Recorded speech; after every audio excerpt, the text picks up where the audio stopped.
So magandang gabi po sa inyo lahat mga kapalarista. Yan, pag-usapan natin itong latest survey ng Okta Research kay Pangulong Bongbong Marcos at sa ilang mga opisyal ng gobyerno.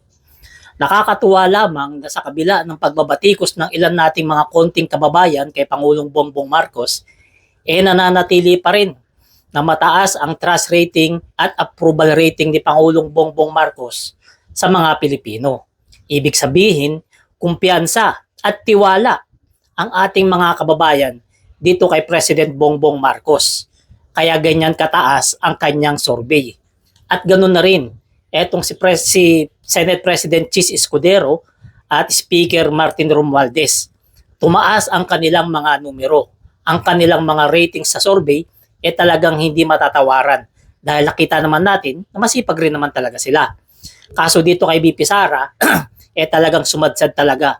Sinasabi nga nila, spaghetti pababa. Ngayon, itong Okta Research Survey, talagang credible to.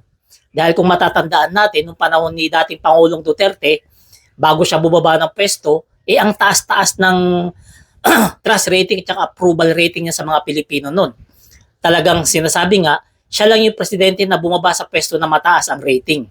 So tuwang-tuwa at naniniwala yung mga Pilipino noon sa Okta Research.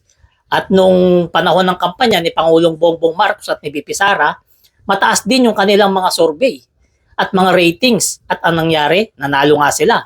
So ibig sabihin, credible talaga itong Okta Research Survey. At gaya nga nitong katatapos lamang na survey ng Okta Research, makikita natin, tumaas si Pangulong Bongbong Marcos, si Speaker Martin Romualdez at saka si Senate President Chis Escudero. Subalit, bumaba naman si BP Sara.